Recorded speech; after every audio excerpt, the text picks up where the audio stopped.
Баршаңызға қайырлы күн достар, сіздермен бірге Гүлзия Есетова.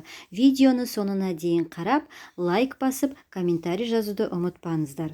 Жеміс-жидек құрамында адам ағзасына пайдалы дәрумендер көп. Солардың ішінде бананның пайдасына тоқталып өтемін. Банан депрессияға күресуде көмектеседі. Оның құрамында триптофаны бар. Бұл яғни қуаныш гормоны. Сондықтан бір банан жеп, көңіл күйді жақсартуға болады.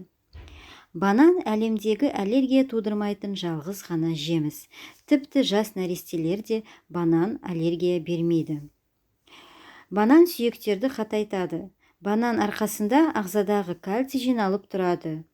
Іш қатуы бар адамдар үшін банан өте пайдалы жеміс. Әрдайым банан жеу іш қатудан мықты қорғаныш болып табылады. Банан жүрек айну немесе жүктілер токсикозы кезінде көмектесетін ғажап тағамдардың бірі. Банан қабығы жәндіктер шаққаннан кейін пайда болатын қышуға жақсы көмектеседі. Қабығын ішкі жағынан шаққан жерге біраз уақыт қойса, нәтижесі бірден байқалады. Бананның қабығын безеулерді кетіру үшін де жағуға болады.